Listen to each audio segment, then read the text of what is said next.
नेता प्रतिपक्ष जयराम ठाकुर मंडी के कुकलाहा और आसपास के क्षेत्रों के दौरा कर आपदा से हुए नुकसान का जायजा ले रहे हैं। यहां पर कई मकान बह गए हैं और सड़क का नामो निशान नहीं बचा।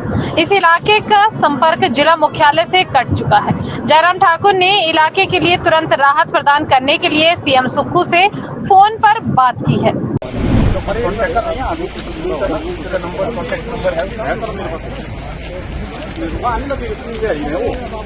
नहीं यहाँ पर से ऊपर वाले दिख जाएगा यहाँ से थोड़ा सोने के लिए मेरे ऊपर से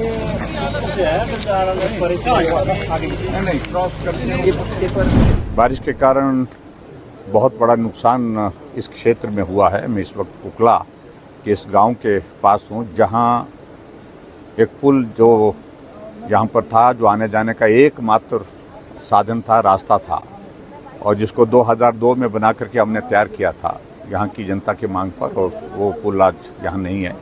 8 मकान जो हमारे सामने यहाँ इस तरफ मेरी बाईं तरफ जहाँ मैं खड़ा हूँ इस तरफ थे, उनका कोई पता सता नहीं है। वो सारे मकान बह करके चले गए हैं। सिर्फ इतना ही है कि आदमी यहाँ से सुरक्षित निकलने में सफल हुए हैं।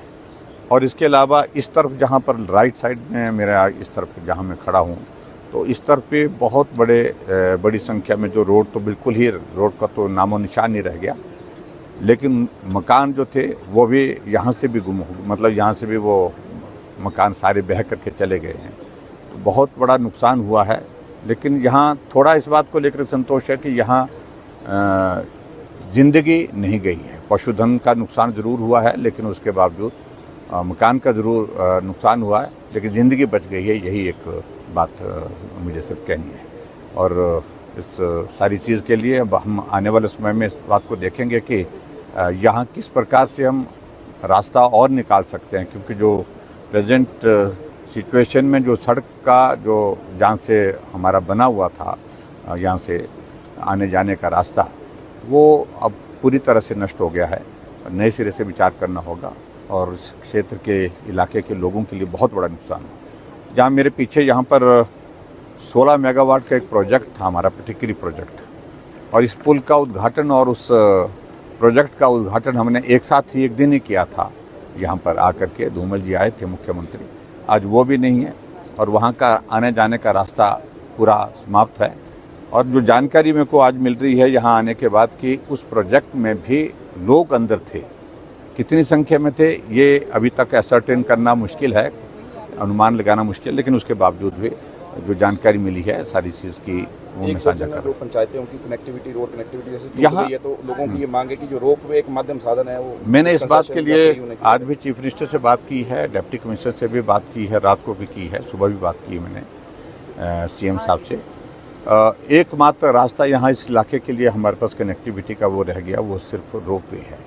और रोपवे के लिए जो हमारे इस तरफ के जो जितनी भी पंचायतें हैं जहाँ लोग जो है वो और रास्ता कोई रह नहीं गया जिनके पास, उनके लिए हमने कहा है कि कंसेशनल रेट पर कम से कम उन लोगों को आने जाने की सुविधा दें, राशन यहाँ से पहुँचाने के लिए सुविधा दें।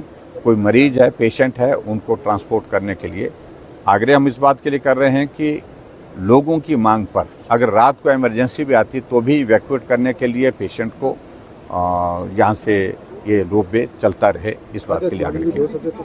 जी, खाद्य सामग्री के लिए तो हमने ये कहा है कि आज मुख्यमंत्री से बात की है, हमने कहा इमीडिएटली अभी खाद्य सामग्री के लिए तो 2 दिन, अभी प्राथमिकता ये है कि लोगों को इवैक्यूएट किया जाए। और ख़ास तौर से अगर उसके बाद जो सिचुएशन आई, क्योंकि मैं देख रहा हूँ कि जिस तरह के डैमेजेस रोड के हुए हैं, ये डैमेजेस ऐसे हैं कि कई महीने इसमें लगेंगे, तो निश्चित रूप से हमको लोगों को राशन देने का भी इंतज़ाम हेलीकॉप्टर से करना पड़ेगा और कोई रास्ता नहीं।